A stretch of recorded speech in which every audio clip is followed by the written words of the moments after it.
नमस्ते बच्चों, नमस्कार। कैसे आप सब? I hope everyone is fine. सब लोग ठीक होंगे, सबके घर परिवार में सब लोग सुरक्षित होंगे, माता पिता सब लोग बेहतरीन होंगे, आपकी तैयारी भी बहुत ही बेहतरीन चल रही होगी। तो दोस्तों, जैसा कि मैंने आपको बताया था कि आपको 14 डेज में 14 चैप्टर खत्म करके हम देंगे मैथ्स का और साइंस का। तो अभी तो मैथ्स की सीरीज चल रही है। पिछली क्लास में हमने सम एप्लीकेशन ऑफ ट्रिग्नोमेट्री का डेमो देखा कि कैसे क्या हम किस तरीके से पढ़ेंगे। दोस्तों, आज की जो हमारी पहला चैप्टर है यानी एनसीईआरटी का पहला चैप्टर, आपको देखिए कहीं से कुछ नहीं जाना है, कहीं कुछ एक्स्ट्रा बुक नहीं पढ़नी है, इधर उधर का कुछ नहीं। गवर्नमेंट जो क्वेश्चंस देगा उसका जो कॉन्सेप्ट होगा वो हमारा एनसीईआरटी ही होगा। तो आप बहुत ही आराम से क्या करेंगे, एनसीईआरटी के साथ चलेंगे और ये जो प्रिपरेशन होगी आपको एनसीईआरटी के साथ ही होगी।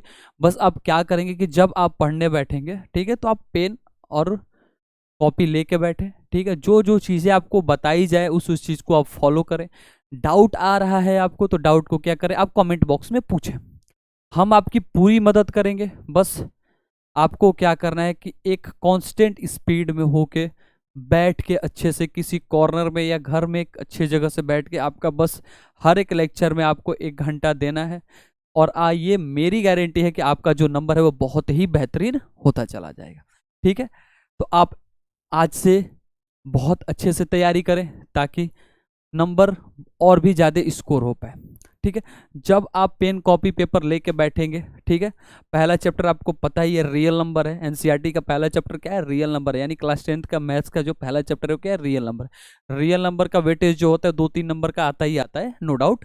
आपको क्या करना है, पेन कॉपी लेके बैठे और बिना स्किप किए इस लेक्चर को पूरा देखें, ठीक है। आफ्टर दैट ये मेरी गारंटी है कि उसके बाद आपको रियल नंबर पढ़ने से कोई नहीं रोक सकता, आपको और कहीं नहीं जाना है रियल नंबर पढ़ने, ठीक है।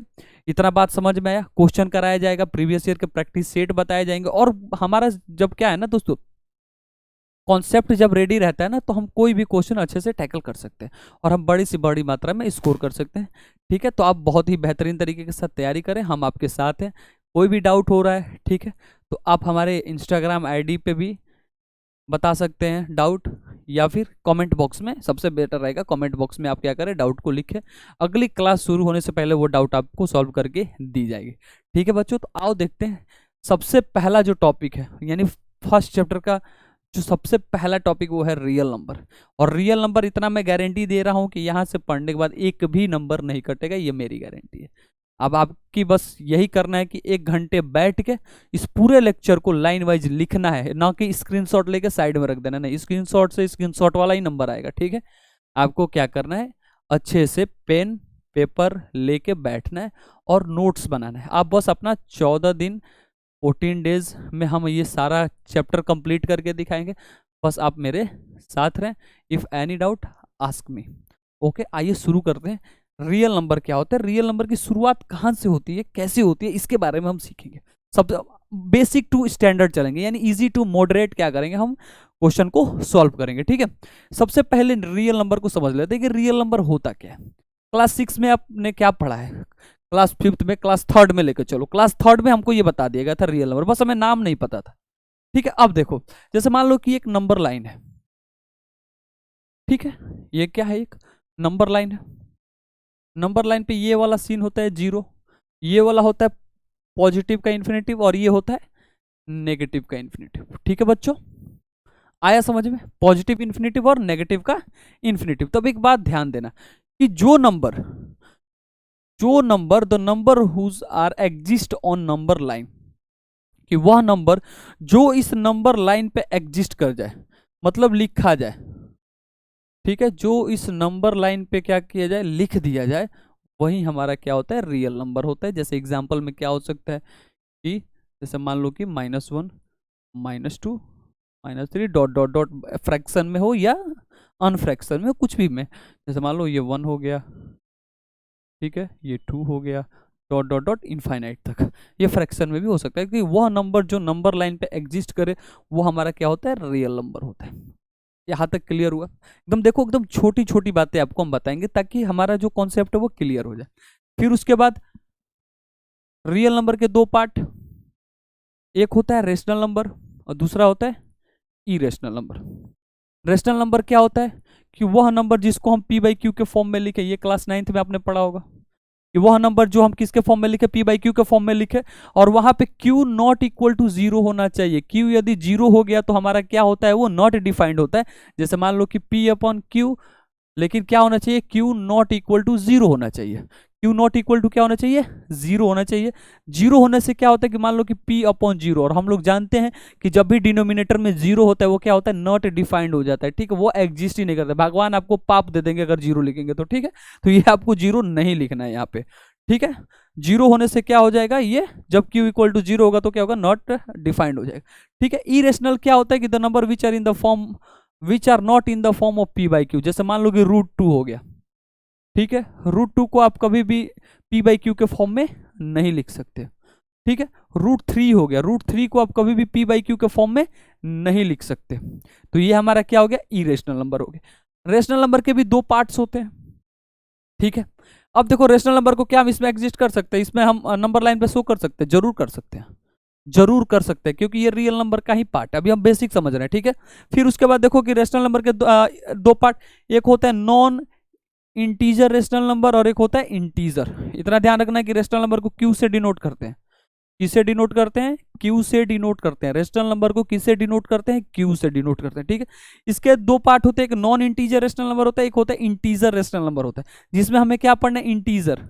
ठीक है, इंटीजर क्या होता है, इसको तो सबसे पहले ये जान लो कि जेड से डिनोट करते हैं। इंटीजर को किससे डिनोट करते हैं, जेड से डिनोट करते हैं। और इंटीजर ये होता है कि जैसे मान लो कि ये नंबर लाइन है और यहाँ क्या है, ये जीरो है, तो ये माइनस से लेके कहाँ तक, ये पॉजिटिव तक जो नंबर लिख दिया जाए नंबर लाइन पे, वही हमारा क्या होता है, पूर्णांक होता है। यानी ये क्या हो गया, इंटीजर होता है। बाकी नेगेटिव नंबर तो आपको पता ही है, नेगेटिव नंबर। ठीक है, यानी नकारात्मक संख्या। होल नंबर, होल नंबर भी आपको पता है, 0 1 2 3 dot dot dot whole number. ये इसमें नहीं पढ़ना है, बस आपको बेसिक मतलब समझाया जा रहा है। फिर उसके बाद इसमें क्या आता है, जीरो आता है और नेचुरल नंबर आता है। कहने का मतलब कि जीरो और नेचुरल नंबर को जब हम ऐड कर देंगे तो ये क्या बन जाएगा, होल नंबर बन जाएगा। यानी जीरो और हम जब नेचुरल नंबर को क्या करें, ऐड कर दें, तो हमारा क्या बन जाएगा, होल नंबर बन जाएगा। तो 0 1 2 3 4 5। तो आप ये एक सवाल बताइए कि जैसे मान लीजिए पूछा जाए कि क्या सभी नेचुरल नंबर होल नंबर हो सकते हैं, तो आप कहेंगे क्या, हाँ।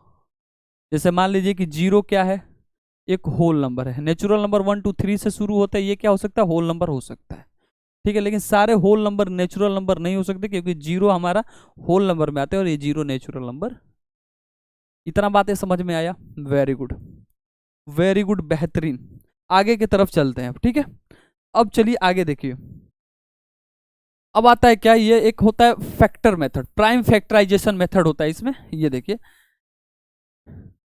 प्राइम फैक्टराइजेशन मेथड क्या होता है, यानी प्राइम फैक्टर, प्राइम संख्या क्या होते हैं, प्राइम नंबर्स क्या होते हैं, पहले ये देख लीजिए प्राइम नंबर क्या होता है। सबसे पहले ये देखिए हमारा कि प्राइम नंबर क्या होता है। ठीक है, प्राइम नंबर वो होता है, यानी अभाज्य संख्या वो होती है कि जो खुद से और एक से क्या हो जाए, डिवाइड हो जाए। The number which are divisible by one और इटसेल्फ। यानी कहने का मतलब जो खुद से और एक से डिवाइड हो जाए वो हमारी क्या होती है, प्राइम नंबर होती है। कि the number which are divisible by one and itself, जो खुद से और एक से डिवाइड हो जाए वही हमारा क्या होता है, प्राइम नंबर होता है। कहने का मतलब जैसे मान लीजिए कि 7 एक क्या है, प्राइम नंबर है। कैसे पता चला, क्योंकि इसका जो फ्रैक्शन है वो एक हो सकता है या फिर 7 हो सकता है, यानी खुद हो सकता है और एक हो सकता है, उसी को हम क्या बोलते हैं, प्राइम नंबर बोलते हैं। इतना समझ में आया, बहुत बढ़िया। अब देखिए जैसे मान लीजिए कि ये क्या है, 1092, ये है एक प्राइम फैक्टर है।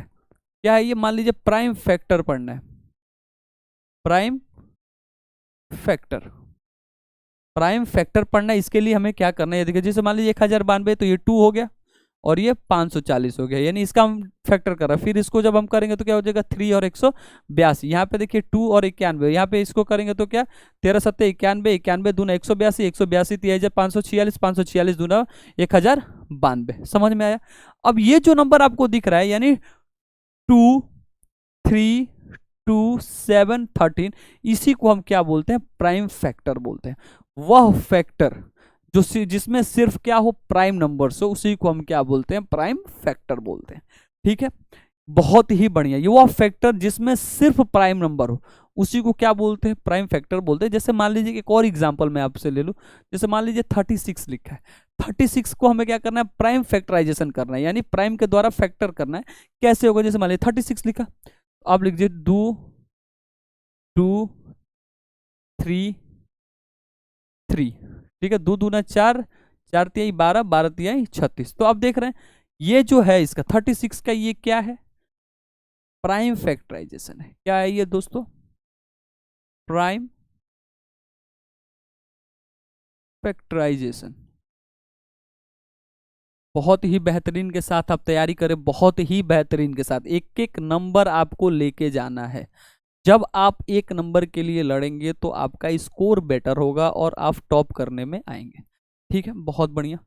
पेन पेपर कॉपी जो भी है आपको लेके बैठे, ईयरफोन लगा के बैठे और ये लेक्चर को कंप्लीट देखें, ताकि जो रियल नंबर है वो हमारा क्या हो जाए, क्लियर हो जाए।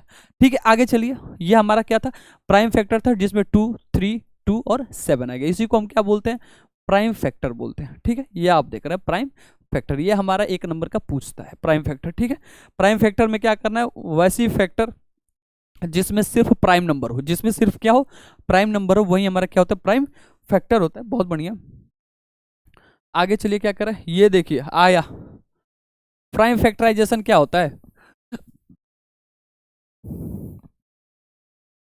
प्राइम फैक्टराइजेशन क्या होता है, देखिए, यानी प्रधान गुणनखंड। प्राइम फैक्टराइजेशन, ये तो दूसरे वर्ड हो गया, चलिए। प्राइम फैक्टराइजेशन यानी गुणनखंड, प्राइम गुणनखंड होता है। देखिए ये क्या होता है कि कह रहा है कि prime factorization is the method, वह एक ऐसा मेथड है, वह एक ऐसा मेथड है, प्राइम फैक्टराइजेशन एक ऐसा मेथड है जिससे हम नेचुरल नंबर को प्रोडक्ट ऑफ प्राइम नंबर में लिख सकते हैं। यानी कहने का मतलब अभी जो मैंने बताया कि जैसे मान लीजिए ये एग्जांपल दिया है ना, 36 दिया है कि नहीं, कह रहा है कि हम नेचुरल नंबर को, किसको, नेचुरल नंबर को, प्राइम फैक्टराइजेशन का मतलब समझिएगा, प्राइम फैक्टराइजेशन का मतलब समझना है कि नेचुरल नंबर को हम किसी प्रोडक्ट, यानी product of equal to product of prime factor, prime factor, natural number को, जब हम किसी नेचुरल नंबर को प्राइम फैक्टर के प्रोडक्ट से लिखते हैं, वही हमारा क्या होता है, प्राइम फैक्टराइजेशन होता है। जैसे एग्जांपल मैंने अभी आपको बताया कि जैसे मान लीजिए 36 है, 36 को आप प्राइम फैक्टराइजेशन यानी 2 इंटू 2 इंटू 3 इंटू 3 लिख सकते हैं। आप देख रहे हैं कि यह प्राइम फैक्टर है क्योंकि इसमें सिर्फ प्राइम नंबर्स है। 3 किससे डिवाइड होगा, या तो 3, ये 3 किससे डिवाइड होगा, या तो 1 से होगा या तो 3 से होगा। ठीक है, तो जो संख्या खुद और 1 से डिवाइड हो जाए वही हमारा क्या होता है, प्राइम नंबर्स होते हैं। ठीक है, तो 36 देखें तो ये एक 36 क्या है, एक नेचुरल नंबर है, और इसी नेचुरल नंबर को क्या लिखा गया है, product of prime factor, product of prime factor. तो ये हमारा क्या होता है, प्राइम फैक्टराइजेशन होता है। कहने का मतलब अभाज्य गुणनखंड किसी प्राकृतिक संख्या को अभाज्य संख्याओं के गुणनफल के रूप में व्यक्त करने की विधि है। तो यही है हमारा क्या, प्राइम फैक्टराइजेशन। उसे कहते हैं कि यदि आप किसी नेचुरल नंबर को प्राइम फैक्टर के प्रोडक्ट के द्वारा क्या करते हैं, लिखते हैं, वही हमारा क्या होता है, प्राइम फैक्टराइजेशन होता है। बहुत बढ़िया, ये पिछली बार इसमें से 2 नंबर का क्वेश्चन पूछा गया था इस टॉपिक से। पिछली एग्जाम जब हुआ था ना क्लास 10th का, तो ये टॉपिक आया था 2 नंबर के क्वेश्चन के साथ। ठीक है, ये समझ में आ गया, ये एग्जांपल मैंने अभी आपको जैसे बताया। ठीक है, प्राइम फैक्टराइजेशन ऑफ 36, ये जो नंबर है वो क्या है, प्राइम फैक्टर से। आया समझ में, बहुत ही आसान है ये। आप एक बार बस बेहतरीन के साथ आप बैठे एकदम तैयारी में लग जाए, हम आपकी हेल्प करने के लिए हमेशा रेडी है। बहुत बढ़िया, बहुत बढ़िया, बहुत सही जा रहे हैं आप लोग। चलिए, कोई भी अपने आप को धोखा नहीं दे सकता। ठीक है, तो आप अपने आप को धोखा ना दें। ये अब ये देखिए, ये कह रहा है कि फंडामेंटल थ्योरम ऑफ अर्थमेटिक, ये भी प्राइम फैक्टराइजेशन को ही इंडिकेट करता है। ठीक है, फंडामेंटल थ्योरम ऑफ अर्थमेटिक, ठीक है, अंकगणित का मौलिक प्रमेय। अब आइए देखते हैं ये क्या कह रहा है कि the fundamental theorem of arithmetic state that the prime factorization, क्या आ गया दोस्तों यहाँ पे, prime factorization for a give a number unique arrangement of the prime factorization. अब देखिए इसका मतलब क्या हुआ, इसका मतलब ये हुआ कि द फंडामेंटल थ्योरम ऑफ जो अर्थमेटिक है ना, मान लो कि कोई कंपोजिट नंबर है, क्या है, कंपोजिट नंबर क्या होता है? कंपोजिट नंबर वो होता है कि जिसका फैक्टर 2 से ज्यादा हो, जिसका फैक्टर क्या हो, 2 से ज्यादा हो। तो किसी भी कंपोजिट नंबर को हम प्राइम फैक्टर से डिनोट कर रहे हैं। किससे? प्राइम फैक्टर से एक्सप्रेस कर रहे हैं, एज इट इज लिख रहे हैं प्राइम फैक्टर से।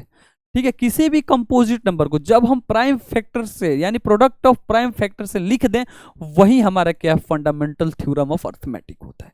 जैसे मान लीजिए कि आप यही एग्जांपल ले लीजिए, ये देखिए 36 फिर से लिया, तो 36 है। अब 36 का फैक्टर लिखे 2 इंटू 2 इंटू 3 इंटू 3, तो ये देखिए ये इसका फैक्टर कितना है? 2 से ज्यादा है, यानी ये क्या है? कंपोजिट नंबर भी है। 2 से ज्यादा जिसका फैक्टर हो, 2 से ज्यादा जिसका फैक्टर हो, वो हमारा क्या होता है? कंपोजिट नंबर होता है। और फंडामेंटल थ्योरम ऑफ अर्थमेटिक यही कहता है कि किसी कंपोजिट नंबर को, ठीक है, प्राइम फैक्टर के द्वारा इंडिकेट करना, किसी भी कंपोजिट नंबर को प्राइम फैक्टर के द्वारा इंडिकेट करना ही हमारा क्या होता है? फंडामेंटल थ्योरम ऑफ अर्थमेटिक होता है। बहुत बेहतरीन, बहुत ही बेहतरीन। अब जैसे मान लीजिए, और चलिए कुछ लिख लेते हैं। जैसे मान लीजिए कि ये क्या हो गया? 49। और 49 को आप क्या लिख सकते हैं? 7 इंटू 7 लिख सकते हैं। ठीक है, और ये भी देखिए ये क्या है? ये भी एक प्राइम फैक्टर है।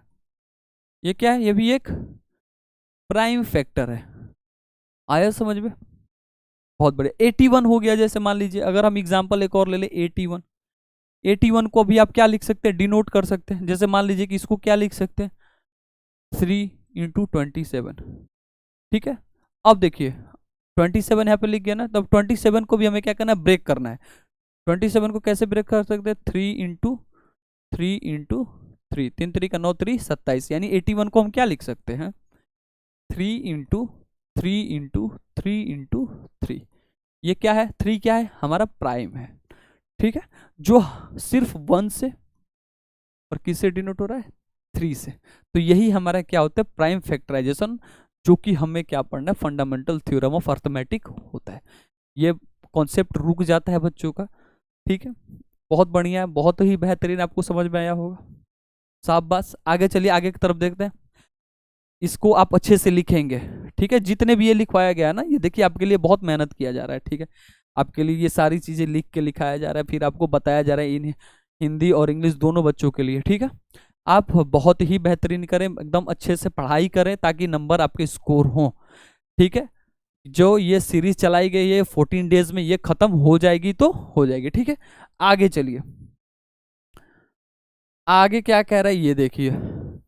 ये आगे का ही है, पीछे वाली ही स्लाइड है। कह रहा है क्या कि therefore 36 represented as the product of prime factor, इसीलिए उसको क्या बोलते हैं? हम अर्थमेटिक कहते हैं, यानी फंडामेंटल थ्योरम ऑफ अर्थमेटिक कहते हैं। पिछले वाला ये देखिए अगला, ये बहुत अच्छा टॉपिक है। ठीक है, finding the method of LCM. LCM को फाइंड करने का तरीका बहुत ही आसान है। ठीक है, और इसमें से हर बार क्वेश्चन पूछता है, हर बार क्वेश्चन पूछता है, इतना ध्यान रखना। ठीक है, आइए देखते हैं कैसे। Method of LCM. एलसीएम का मतलब क्या होता है? कि lowest common multiple. Lowest common multiple कह रहा है कि एज वी नो दैट, जैसा कि हम लोग जानते हैं कि द स्मॉलेस्ट कॉमन मल्टीपल, ठीक है, ऑफ 2 और मोर number is called the lowest common multiple. ठीक है, the smallest common multiple of 2 और मोर number is called the lowest common multiple. बचपन में हमें क्या सिखाया जाता था? जब हम क्लास 3rd में थे, 4th में थे, हमें क्या सिखाया जाता था? जैसे मान लो जो कि 36 है, चलो बेटा 36 को 72 को चलो एलसीएम का कितनी दिखाई बा, तो ये क्या हुई? तो 2 से काटे पहले, तो 2 से काटे तो क्या हुई? 18 हुई, 18 दूना 36, 36 दूना 72, फिर 2 से काटे तो क्या हुई? 9 और 9 दूना 18। यानी आप समझ पा रहे हैं कहने का मतलब कि टेबल 18 2 जा 36, 36 2 जा 78, फिर 9, फिर यहाँ पे क्या आता था? 18 आता था। ठीक है, 3, ऐसे करके हम क्या करते थे? ये एलसीएम निकालते थे बचपन में। वही हमारा एलसीएम है, इसको थोड़ा स्टैंडर्ड लेवल यानी क्लास 10th में आ गए हैं। जब हम ऐसा करेंगे तो हम मूर्ख लगेंगे थोड़ा ना, तो इस चीज को बचाना है। ठीक है, डायरेक्ट एलसीएम फाइंड करने का तरीका मैं आपको बता रहा हूँ। ठीक है, ये देखिए, जैसे मान लीजिए यहाँ क्या लिखा है? 36। आइए देखिए, ये देखिए यहाँ क्या लिखा है? 36। यह जो एलसीएम निकालना हम सीख रहे हैं, याद रखिएगा, यह जो एलसीएम निकालना हम सीख रहे हैं, यह प्राइम फैक्टर के मदद से सीखेंगे। ठीक है, यानी प्राइम फैक्टर के मदद से सीखेंगे। जैसे मान लीजिए ये क्या हो गया? 36 हो गया, और ये क्या हो गया? 56 हो गया।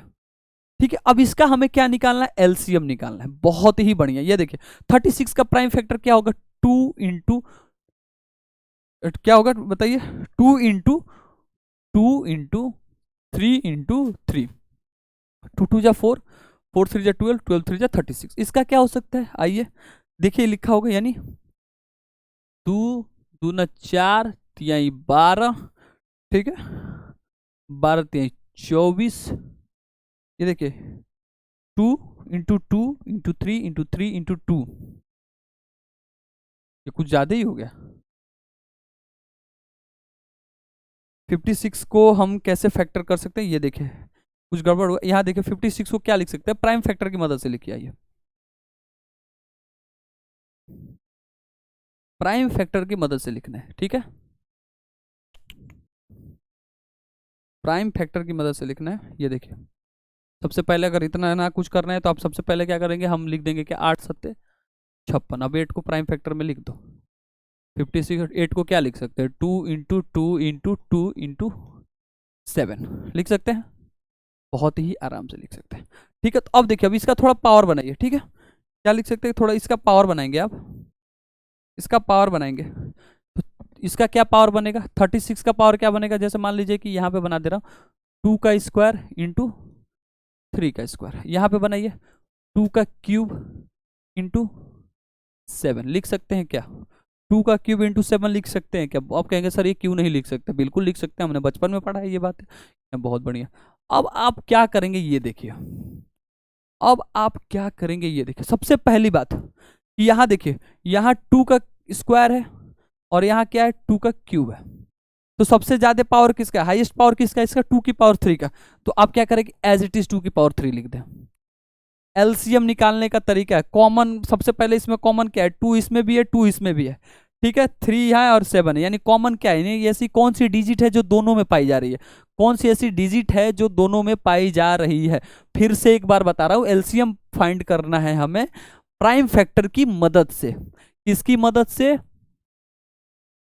प्राइम फैक्टर की मदद से। ठीक है, आइए तो ये देखिए 36 है, इसको क्या लिख सकते हैं, 2 का स्क्वायर और 3 का स्क्वायर। 56 को क्या लिख सकते हैं, 2 का क्यूब इंटू 7 लिख सकते हैं, लिख सकते हैं कि नहीं। अब आप बताइए इसमें कॉमन क्या है, आप कहेंगे सर 2 का स्क्वायर और 2 का क्यूब हमारा क्वायर, यानी जो 2 है वो क्या है, कॉमन है, यानी इसमें भी आ रहा है और इसमें भी आ रहा है, तो इसमें और इसमें जिसका हाईएस्ट पावर उसको पहले एज इट इज लिख दीजिए। मैंने लिख दिया सर। अब यहाँ पे क्या बच गया, यहाँ पे क्या बचा, यहाँ पे सर बच गया 3 का स्क्वायर और यहाँ पे क्या बच गया 7। ठीक है, आइए बोलिए आया समझ में। अब देखिए क्या लिखेंगे, तो अब क्या करेंगे आप, अब इसको आप लिख लीजिए, 2 का क्यूब है ना, तो 2 को क्यूब को क्या लिख सकते हैं, 8 लिख सकते हैं। ठीक है, 8 लिख सकते हैं, फिर उसके बाद क्या लिख सकते हैं, 9 लिख सकते हैं, फिर उसके बाद क्या लिख सकते हैं, 7 लिख सकते हैं। ठीक है, 8 इंटू 9 इंटू 7 क्या मिल रहा है यहाँ पे, 8 इंटू 9 इंटू 7। तो ये देखिए 8 9 72 गुणे 7, 7 दूना 14 के 4, 7 7 49, 49 और 1 50, यानी ये 504, यानी 504 क्या आया, 504, यानी 36 का और 56 का जो एलसीएम है, क्या है वो, जो एलसीएम है वो हमारा क्या है, 504 है। आया कि नहीं समझ में, ये जो तरीका है वही है हमारा प्राइम फैक्टर की मदद से क्या निकालना है, एलसीएम निकालना। फिर से एक बार मैं बता दे, 36 का आप प्राइम फैक्टर लिखेंगे, 56 का भी आप प्राइम फैक्टर ही लिखेंगे। ठीक है, तो 2 इंटू 2 इंटू 7 हुआ, तो 2 इंटू 7 को क्या लिख सकते हैं, यहाँ पे 3 है तो 2 क्यूब इंटू 7, यहाँ पे क्या है 2 स्क्वायर और 3 स्क्वायर हो जाएगा। अब इन दोनों में कॉमन क्या है, आप कहेंगे सर 2 है, तो 2 का यहाँ पे पावर 2 है और 2 की पावर यहाँ पे 3 है, तो इन दोनों में जो सबसे हाईएस्ट पावर है, हाईएस्ट पावर किसका है 3, तो एज इट इज वही लिख देंगे। ठीक है, 3 का, उसके बाद यहाँ क्या बच गया, 3 का स्क्वायर बच गया, तो 3 का स्क्वायर लिख दो। ठीक है, उसके बाद यहाँ पे क्या बच गया था 7, तो 7 लिख दो। तो अब क्या लिख देंगे, तो 2 क्यूब यानी 3 स्क्वायर इंटू 7, यानी 2 का क्यूब 8 होता है, 3 का स्क्वायर 9 होता है और 7 को 7 एज इट इज लिखेंगे। जब हम इसमें मल्टीप्लाई करेंगे तो क्या मिलेगा, 504 मिलेगा। आया समझ में, बहुत ही बढ़िया, बहुत ही बढ़िया। आइए ये देखिए वही बातें कह रहा था, ये हो गया, ये हो गया। ठीक है, अब इसको हम क्या करेंगे, एलसीएम निकालने का तरीका ये क्या था, 504 था। ये तरीका होता है हमारा प्राइम फैक्टर से क्या निकालने का, एलसीएम निकालने का तरीका। ठीक है, यानी लोएस्ट कॉमन मल्टीपल। ठीक है, यह हमने बचपन में भी पढ़ा है। नेक्स्ट चलते हैं, क्या कह रहा है, ये देखिए नेक्स्ट, नेक्स्ट आइए क्या कह रहा है। ये देखिए कह रहा है मेथड ऑफ फाइंडिंग एचसीएफ। अब एचसीएफ फाइंड करना है यानी हाईएस्ट कॉमन, यहां पे एचसीएफ होगा। एचसीएफ यानी आपको तो पता ही है, highest common factor, highest common factor. ठीक है। आइए कह रहा है कि we know that the greatest number, कौन सा उसमें स्मॉलेस्ट था, इसमें greatest number divides each to a given number without leaving any remainder. Remainder क्या होना चाहिए, जीरो। कहने का मतलब कि जब मान लो कि हम किसी संख्या में भाग दे रहे हैं और उस संख्या से वह संख्या पूरी तरीके से कट जा रही है, तो हम उसी को क्या बोलते हैं, एचसीएफ बोलते हैं, यानी हाईएस्ट कॉमन फैक्टर बोलते हैं। ठीक है। अब इसको हम कैसे प्राइम फैक्टर की मदद से कैसे करेंगे, ये बस आपको देखना है। तो ये देखिए हाईएस्ट कॉमन फैक्टर, हम जानते हैं कि वह सबसे बड़ी संख्या जो दी गई है, संख्याओं में से प्रत्येक को बिना कोई शेषफल, यानी शेषफल कितना होना चाहिए, जीरो। ठीक है। विभाजित कर दे, वह दो या दो से अधिक संख्याओं का उच्चतम सामान्य गुणनखंड होता है, जिसको हम एचसीएफ बोलते हैं। स्वाहा। ठीक है। कह रहा है अब आइए, कह रहा है HCF can be find using two method. इसके कितने मेथड होते हैं, दो मेथड होते हैं। कितने मेथड होते हैं, दो मेथड होते हैं। एक होता है क्या, प्राइम फैक्टराइजेशन मेथड, और एक क्या होता है, इक्विलिड डिवीजन एल्गोरिथम, यानी equal division lemma, इक्विलिड division lemma. तो आइए दोनों मेथड हम पढ़ेंगे। सबसे पहले दोनों मेथड हम पढ़ेंगे। ठीक है। ये देखिए प्राइम फैक्टर, दो मेथड होते हैं। फिर से आप एक बार देख ले, कितने मेथड होते हैं, दो मेथड होते हैं। एचसीएफ फाइंड करने के दो मेथड, एक होता है क्या, प्राइम फैक्टर, एक क्या होता है, एक होता है प्राइम फैक्टर और दूसरा क्या होता है, इक्विलिड डिवीजन लेमा। ठीक है। एक हो गया प्राइम फैक्टर, एक प्राइम फैक्टर और दूसरा इक्विलिड डिवीजन एल्गोरिथम, जिसको हम बोलते हैं इक्विलिड डिवीजन लेमा। इन दोनों की मदद से हम क्या करेंगे, ये एचसीएफ फाइंड करेंगे। ठीक है। आइए, आपका इंतजार है। Come on come on come on sir, come on, आइए, हम इसको नहीं छोड़ सकते ऐसे। ठीक है। आप लोग बस ऐसे ही बेहतरीन के साथ तैयारी करें, हम आपके साथ है। बहुत बढ़िया।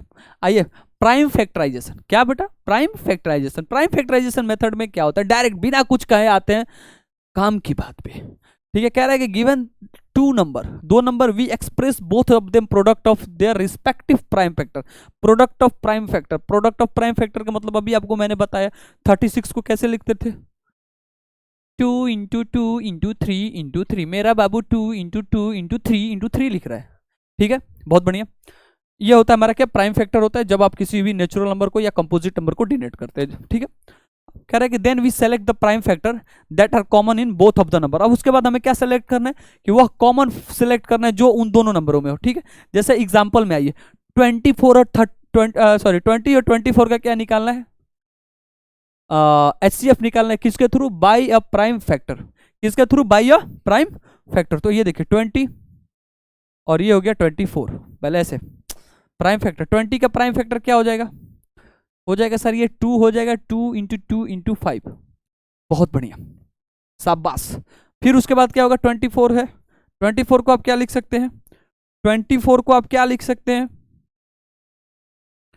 24 को आप क्या लिख सकते हैं, 24 को आप क्या लिख सकते हैं, 2 × 3 × 2 × 2 लिख सकते हैं। दो तीन 6, 6 दूना 12, 12 दूना 24। बहुत बढ़िया। अब आइए, अब हम क्या करेंगे, सबसे पहली बात कि यहाँ क्या है, 2 × 2 है ना, तो इसको हम क्या लिख सकते हैं, 2 स्क्वायर लिख सकते हैं। यहाँ पे लिख दे रहा हूँ, यहाँ पे क्या लिख सकते हैं, जैसे मान लो कि 2 × 2 है, तो इसको क्या लिख सकते हैं, 2 का स्क्वायर लिख सकते हैं। क्या लिख सकते हैं, 2 का स्क्वायर लिख सकते हैं। फिर से लिख दे रहा हूँ थोड़ा सा नीचे, यहाँ पे 2 × 2 है, तो आप यहाँ पे 2 का स्क्वायर लिख सकते हैं और इंटू 5 लिख सकते हैं। 2 का स्क्वायर इंटू 5 लिख सकते हैं इस वाले सिस्टम को। यहाँ क्या है, कितने दो है, 1 2 3, यानी 2 का क्यूब इंटू 3। ठीक है। तो अब ये देखिए, given two number we express both of them product, और उसके बाद क्या करना है कि we select a prime factor, वो सेलेक्ट करना है जिसमें क्या हो, कॉमन हो। तो इसमें कॉमन क्या है, इसमें 2 है, इसमें भी क्या है, 2 है। तो अब बताइए कि इसमें 2 की पावर क्यूब है और यहाँ क्या है, 2 का स्क्वायर है। ठीक है। तो सबसे पहले हमें क्या करना है कि इसमें सबसे कम पावर किसका है, 2 है यहाँ पे, सबसे कम पावर यहाँ पे 2 है तो हमें उसी को सेलेक्ट कर देना है, और जो कॉमन हो यहाँ पे क्या है, यहाँ पे 2 का स्क्वायर है और यहाँ पे क्या है 2 का पावर क्यूब, मतलब 2 का क्यूब है, तो इन दोनों में कम पावर किसका है, 2 का स्क्वायर, तो 2 का स्क्वायर हमारा क्या हो जाएगा 4 हो जाएगा, और यही जो 4 है हमारा क्या है HCF होता है, यही 4 हमारा क्या होता है HCF होता है। आया समझ में, यही जो 4 होता है वो क्या हमारा HCF होता है 20 का और 24 का, ठीक है। जैसे देख लीजिए यहाँ ये हुआ, यहाँ ये हुआ, तो 2 इंटू 2 यानी ये क्या हो गया 4 हो गया। ये तरीका होता है जो हमारा कम पावर होगा। आप सबसे पहले क्या करेंगे कि बाई प्राइम फैक्टर, यदि आप HCF फाइंड कर रहे हैं तो सबसे पहले हमें क्या करना होगा कि हमें प्राइम फैक्टर तो करने बता ही दिया, उसके बाद हमें स्क्वायर करके जो भी नंबर हो उसको हमें पावर पे एग्जिस्ट करके कॉमन फाइंड करके जिसका कम पावर हो वही हमारा क्या होगा HCF होगा, ठीक है। तो ये हमने क्या बता दिया आपको, प्राइम फैक्टर मेथड बता दिया HCF का 20 और 24 का। अब देखिए इक्विली डिवीजन एल्गोरिथम, ये क्या होता है, इक्विली डिवीजन एल्गोरिथम क्या होता है, इसको इस तरीके को आप सीखिए थोड़ा। तो जैसे मान लो कि कोई एक है आपका A, ठीक है, अब आप इस A को B से डिवाइड कर रहे हो तो आपको मिल रहा है Q, ठीक है, और आपको रिमाइंडर क्या मिल रहा है R मिल रहा है, ठीक है। A को आप क्या कर रहे हो B से डिवाइड कर रहे हो, आपको कोसेंट मिल रहा है और रिमाइंडर मिल रहा है। तो इक्वली डिवीजन लेमा ये कहता है कि A इक्वल टू जो होता है वो होता है BQ plus R। A equal to जो होता है वो क्या होता है BQ प्लस R होता है, वही हमारा क्या होता है इक्वली डिवीजन लेमा होता है। कहने का मतलब क्या था आपने समझ लिया, ठीक है। अब जैसे मान लो A equal to BQ plus R, अब जैसे मान लो कि यह क्या है 18 है और 13 है, 30 है तो 18 हो गया और ये क्या हो गया 30 हो गया, 18 एक अन्य 18, आया समझ में, 18 एक अन्य 18। तो आप इसको क्या करेंगे सब्ट्रैक्ट करेंगे, 12 हो गया, फिर 12 को क्या करेंगे 18, 1 6, फिर आप क्या करेंगे 12 1 सॉरी 2 12, और यहाँ क्या मिल जाएगा रिमाइंडर 0 मिल गया। यहाँ पर रिमाइंडर 0 मिल रहा है तो जहाँ रिमाइंडर 0 मिलेगा वहीं हमारा क्या है HCF है। तो ये देखिए ये क्या हो गया 6, यानी इन दोनों का जो हाईएस्ट कॉमन फैक्टर है वो क्या है 6 है। अब आप इसको इस फॉर्म में लिख सकते हो जैसे क्या A इक्वल टू क्या होगा 30 इक्वल टू BQ, B क्या है B हो गया 18 इंटू 1 प्लस R कितना है 12, फिर उसके बाद क्या हो जाएगा 18 हो जाएगा। तो 18 इक्वल टू देखो इसी के फॉर्म पे लिखते जाना है बस, ये आपका तरीका हो गया और इसी के फॉर्म पे बस क्या करना है लिखते जाना है, ये जो तरीका हो गया और इसी के फॉर्म पे आपको क्या करना है लिखते जाना है। तो ये देखिए फिर 18 इक्वल टू BQ यानी 12 इंटू 1 प्लस R कितना है 6, फिर इसके बाद क्या लिख देंगे आप, आइए 12 लिख देंगे। तो 12 इक्वल टू क्या लिख देंगे 12 इक्वल टू क्या हो जाएगा BQ 6 इंटू 4, ठीक है 6 सॉरी यहाँ पे 2 होगा, ठीक है, यहाँ पे ये क्या होगा 6 इंटू 2 हो जाएगा, ठीक है, और इसके बाद ये प्लस 0, तो यहाँ जहां रिमाइंडर 0 आया इसका मतलब यही जो हमारा क्या है फैक्टर है, हाईएस्ट कॉमन फैक्टर। तो आपने देखा यहाँ क्या आया 6 आया, और ये हमारा इक्वली डिवीजन लेमा होता है। आया समझ में, बहुत अच्छे से आपको समझ में आया होगा, बहुत बढ़िया। A equal to BQ plus R होता है, ये क्या होता है A equal to BQ plus R होता है। इसको आप बेहतरीन तरीके से और क्या करेंगे तैयारी करें, ठीक है, बहुत बढ़िया। आगे की तरफ चलते हैं और क्या कह रहा है, थोड़ी स्पीड में अब थोड़ा चलेंगे क्योंकि टाइम भी देखना है हमें, ठीक है। और देखिए अब क्या कह रहा है, ये कह रहा है कि for any 2 positive number, okay, ये देखिए जैसे मान लीजिए कि ये 2 इंटू 3, चलिए पहले ये देख लीजिए, ये एक बहुत अच्छा टॉपिक है जो कि आपको एग्जाम में मिलेगा ही मिलेगा, ठीक है, ये एग्जाम में पूछता है। तो आप इसको कैसे करेंगे, कह रहा है कि प्रोडक्ट ऑफ 2 नंबर, किसी भी 2 नंबर का प्रोडक्ट जो होता है वो क्या होता है HCF और LCM होता है। किसी भी 2 नंबर का प्रोडक्ट क्या होता है उसका HCF और उसका LCM होता है, ठीक है। जैसे मान लीजिए अब देखिए यहाँ पे एग्जाम्पल दिया है कि A इंटू बी यानी product of 2 number equal to HCF और LCM। जैसे मान लीजिए कि 36 इंटू 56 अगर हो तो ये क्या आया था तुम्हारा 2016 आता है। क्या आता है 36 इंटू 56 करोगे तो कितना आएगा 2016 आएगा। ठीक है, अब देखो 36 और 50, यहाँ पे जैसे मान लो 36 और 56 हो गया, इन दोनों का HCF कितना था 4 था, LCM कितना था 504, दोनों को मल्टीप्लाई कर दीजिए कितना आएगा 2016 आएगा। यानी किसी भी दो नंबर का प्रोडक्ट जो होता है वो उसके HCF इंटू LCM के बराबर होता है। किसी भी दो नंबर के प्रोडक्ट होता है वो उसके HCF और LCM के बराबर होता है। ठीक है, ये आप बातें याद रखेंगे। जैसे एक और एग्जांपल, ये देखो क्या दिया कि लेटस कंसीडर, कह रहा है लेटस 5 इंटू 6 क्या होता है 30 होता है, 5 इंटू 6 क्या होता है 30 होता है, और इसका HCF और LCM क्या हो गया 1 इंटू 30, तो ये क्या आ गया 30, यही होता है। Product of two number is यानी A इंटू बी, यानी product of two number is equal to the HCF, उसका HCF में और LCM में जब आप मल्टीप्लाई कर देंगे तो उस संख्या का दो नंबर है, यानी उसका जो प्रोडक्ट है वो क्या होगा आसानी के साथ निकल जाएगा। आपने ये एग्जांपल करके देखा, अभी मैंने पीछे वही कराया था। ठीक है, 36 इंटू 56 का जो HCF है वो क्या आया था 4 आया था, पीछे करके दिखाया। फिर इसका जो LCM है वो क्या आया था 504, जब आप इन दोनों को क्या करेंगे मल्टीप्लाई करेंगे तो क्या आएगा 2016, पीछे चल गए। ठीक बा, अब ये क्या हो गया 36 इंटू 56 हो गया। बहुत ही बेहतरीन, बहुत ही बेहतरीन। The above relationship however does not hold for 3, कह रहा है कि यह जो रिलेशनशिप है वो तीसरे डिजिट के लिए इन्वॉल्व नहीं है। कहने का मतलब कि क्या, जैसे मान लीजिए 36, 56 और 72 का जब आपको LCM निकालना हो तो इसके लिए एग्जिस्ट नहीं है, it's only depend for 2 digit numbers. Okay, आया समझ में? बहुत बढ़िया। आप देखिए, आप बहुत ही बढ़िया तैयारी करेंगे। ठीक है, बहुत ही बढ़िया के साथ अब जब आप तैयारी करेंगे ना तो आपको मार्क्स मिलेगा, मिलेगा पक्का। ठीक है, ये मेरी गारंटी है। जो भी करा दिया जा रहा है आप उसके स्क्रीनशॉट ले ले और आराम से लिख लिख के पढ़ें। ये सारी चीजें आपको बताई गई हैं। ये जो नोट्स है, देखिए आपके लिए नोट्स बनवाया जा रहा है, प्रॉपर नोट्स बनवा के आपको पढ़ाया जा रहा है। आप नंबर लाएं बस, इसके लिए ना आपसे कोई चार्ज ले रहा है कोई, ना कुछ, बस आपको नंबर लाना है। देखिए हम आपकी हेल्प कर रहे हैं। ठीक है, और आप गुरु दक्षिणा में कुछ देना चाहते हैं तो आप अपना सब्सक्राइब दे सकते हैं। ठीक है, बहुत बढ़िया। आइए आगे चलिए। अब होता है टर्मिनेटिंग एंड नॉन टर्मिनेटिंग। क्या होता है, एक होता है टर्मिनेटिंग और एक होता है नॉन टर्मिनेटिंग, यानी शांत और गैर समाप्त दशमलव।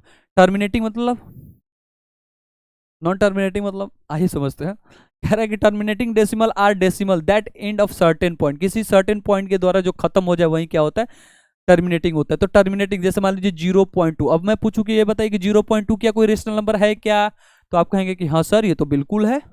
ठीक है, तो ये देखिए, तो 0.2 को हम क्या लिख सकते हैं 2/10, और 2/10 हमारा क्या होता है रेशनल नंबर होता है। बहुत बढ़िया। अब ये बताइए कि 2.56 हमारा रेशनल नंबर है क्या, आप कहेंगे हाँ सर है, क्योंकि 256/100 लिख सकते हैं, क्योंकि ये भी क्या है एक रेशनल नंबर है। बहुत बढ़िया। ठीक है, तो ये देखिए कह रहा है कि टर्मिनेटिंग डेसिमल और डेसिमल सर्टेन पॉइंट के एक फिक्स पॉइंट पे क्या हो फिक्स हो। नॉन टर्मिनेटिंग डेसिमल और decimal where the digit after decimal point don't be terminate, क्या हो डोंट बी टर्मिनेट। जैसे ये एग्जांपल आप देख रहे हैं 0.3333333333। ठीक है, अब यहाँ ये देख रहे हैं कि 0.13135235 ये जो है क्या है नॉन टर्मिनेटिंग में आ रहा है। इसका कुछ पता नहीं चल रहा है कि ये किधर जाएगा किधर नहीं जाएगा। ये आप बहुत बढ़िया पढ़ेंगे। बहुत ही टर्मिनेटिंग ये पूछता है, इसमें सिर्फ यही पूछता है कि कौन सा टर्मिनेटिंग है वो रेशनल नंबर हो सकता है कि नहीं हो सकता है, तो आप इसको बता सकते हैं बहुत ही आसानी के साथ, क्योंकि मैंने यहाँ पे ये आपको डिजिट के साथ बताया। ठीक है, आगे चलिए देखते हैं क्या है।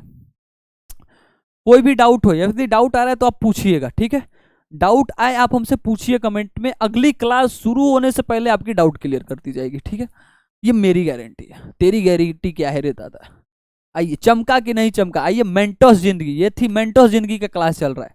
ठीक है, एक होती है आम जिंदगी, एक होता है मेंटोस जिंदगी। ठीक है, आइए आइए आपका इंतजार है, देर लगी कहेंगे कि सर क्या ही गा रहे हो आप, कुछ नहीं गा रहा हूं। आइए आगे चलिए। कह रहा है कि नॉन टर्मिनेटिंग डेसिमल क्या होते हैं वो देखिए। एक होता है रिक्यूरिंग, होता है एक होता है नॉन रिक्यूरिंग। ठीक है, रिक्यूरिंग क्या होता है कि a part of the decimal repeats मतलब इनडिफिनेटली। ठीक है, वह पार्ट्स ऑफ द डेसिमल, कह रहा है कि पार्ट्स ऑफ डेसिमल, उसके बाद हमें जो इनडिफाइंड इनडिफिनेटली क्या करे उसको रिपीट करे, इनडिफिनेटली क्या करे उसको रिपीट करे, यानी कहने का मतलब लगातार। ये देखिए 14285 है, 7। अब यहाँ पे देखिए 14825, कहने का मतलब कि रिक्यूरिंग क्या होता है कि 0.142 142 142 142, ऐसा कुछ आपको पता ना लगे, यही हमारा क्या होता है, रिक्यूरिंग होता है। ठीक है, ये इसमें देख रहे हैं कि 14287, सॉरी 142,857 142,857। बोलो आया समझ में, ये होता है रिक्यूरिंग। ठीक है, इसके बाद होता है नॉन रिक्यूरिंग। क्या होता है कि no parts of the decimal repeat, कह रहा है कि वह पार्ट है जो हमारा इनडिफिनेटली तरीके से क्या करे, रिपीट ना करे। कहने का मतलब क्या दे दे, एक पॉइंट लगा दे, 5 3 2 1 9 20 50 60 डॉट डॉट डॉट ऐसा दे, मतलब कोई भी डिजिट रिपीट ना करे, वही हमारा क्या होता है, नॉन रिक्यूरिंग होता है, यानी आवर्ती और गैर आवर्ती। दशमलव का एक भाग अनिश्चित काल तक दोहराता जाए, वो क्या होता है, रिक्यूरिंग होता है। दशमलव का कोई भी भाग अनिश्चित काल तक यानी इनडेफिनिट तक ना दोहराता जाए, वही क्या होता है, नॉन रिक्यूरिंग होता है। जैसे पाई की वैल्यू, पाई की वैल्यू हो क्या होती है, वो क्या होती है, नॉन रिक्यूरिंग डिजिट होती है। बोलो आया समझ में, बहुत बढ़िया। अब ये आपके सामने एक एग्जाम्पल है, ठीक है, जो पूछा गया है बोर्ड में आपके लिए। ये एक छोटा सा होमवर्क है। क्या है ये, होम वर्क। ये आपके लिए एक छोटा सा होमवर्क है, आप इसको बहुत ही बेहतरीन तरीके से करेंगे और करके कमेंट में इसका सॉल्यूशन के साथ फोटो भेजेंगे या फिर आंसर बताएंगे। ठीक है, आपको यह जो होमवर्क है वो आपको कल बता दी जाएगी। आप ऐसे ही बेहतरीन तैयारी करते रहे। देखिए पहला चैप्टर जो है रियल नंबर, वो उसके पूरा कॉन्सेप्ट खत्म हो गया। अब आप क्या करेंगे, क्वेश्चन करेंगे। ठीक है, एक और चीज पूछता है कि चलिए ये बताइए कि √2 को इरेशनल प्रूफ कीजिए, √5+3 को इरेशनल प्रूफ कीजिए। तो इसके लिए भी ये भी आपका एक होमवर्क है, आप इसे करके बताएंगे। अगली क्लास में इसको अब बता दिया जाएगा। ठीक है, बहुत ही बढ़िया, बहुत ही बेहतरीन, आपने अच्छे से बहुत ही पढ़ा। पेन कॉपी पेपर के साथ पढ़ेंगे आप, ताकि कोई भी डाउट ना रह जाए। ठीक है, मेंटल जिंदगी वाली पढ़ाई कीजिए। चमका कि नहीं चमका, आप कहेंगे सर बहुत चमका। ठीक है, बेहतरीन तरीके से आप लोग तैयारी करें। ठीक है दोस्तों, thank you for watching. Okay, bye bye.